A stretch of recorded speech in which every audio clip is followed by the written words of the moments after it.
On June 13th, 1993, the Horn Towers apartment building in Minneapolis was quiet, the kind of quiet that settles over a city on a warm summer morning.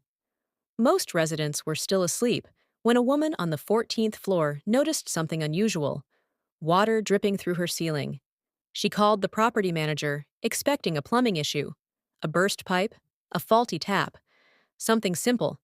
But when the manager traced the leak to the unit above, she found a shower running behind a closed bathroom door and the lifeless body of 35-year-old Jeannie Childs. Before investigators could understand what happened inside that apartment, they needed to understand the woman whose life had been taken. Jeannie's family describe her as someone with a big heart, a woman who was deeply loved despite a life marked by trauma. As a child, she endured sexual abuse at the hands of her grandfather, a violation that shattered her sense of safety and stability. By 13, she had run away from home. She struggled with addiction throughout her life, often drifting between survival and hope. But the people who knew her insist she was more than her struggles. She was a free spirit, accepting, non-judgmental. She loved animals. She connected easily with children and older people. Even with so much darkness in her past, she tried to bring light into the world. The scene that greeted investigators, however, was anything but light. Jeannie's body was found on the bedroom floor, partially under the bed. She was naked except for a pair of socks. She had been stabbed more than 65 times in the neck and torso. Blood covered the walls and floors from the bathroom to the bedroom, marking the path of a violent struggle. It was clear she had fought, hard, for her life. Crime scene investigators collected a blood-stained comforter, bath towel, washcloth, and t-shirt. They photographed a clear, bloody bare footprint in the bathroom.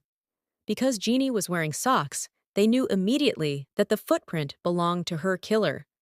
Neighbors told detectives they had seen Jeannie with different men in the days leading up to her death.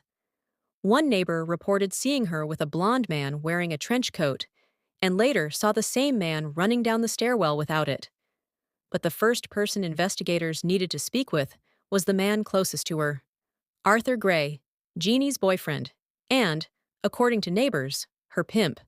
He had a history of abusing her, and on paper, he was the obvious suspect. But Arthur had an alibi. He told police he was out of town on a motorcycle trip to Milwaukee for the Harley-Davidson anniversary.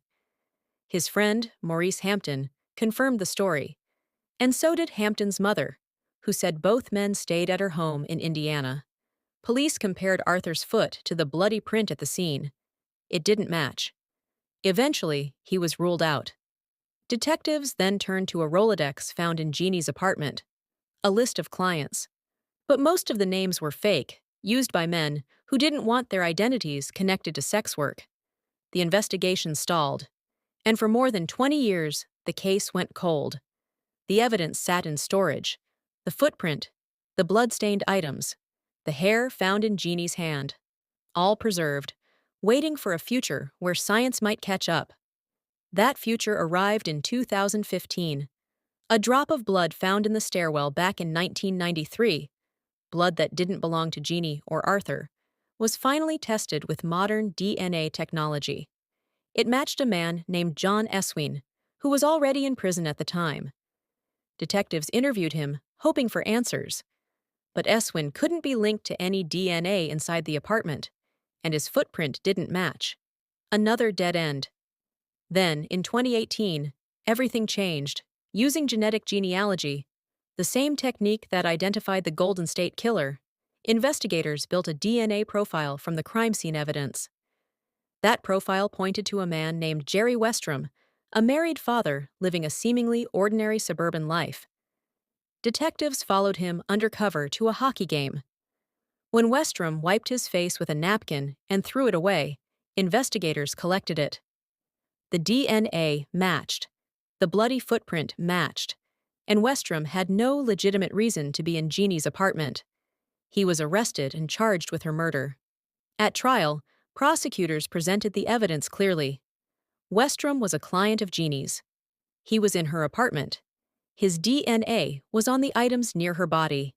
His footprint was in her blood, and he never once offered an explanation. The jury found him guilty of first-degree murder. He was sentenced to life in prison, but one question remains unanswered. Why? Westrom never gave a motive. Prosecutors never suggested one. And the truth is, no explanation could ever make sense of the brutality Jeannie Ann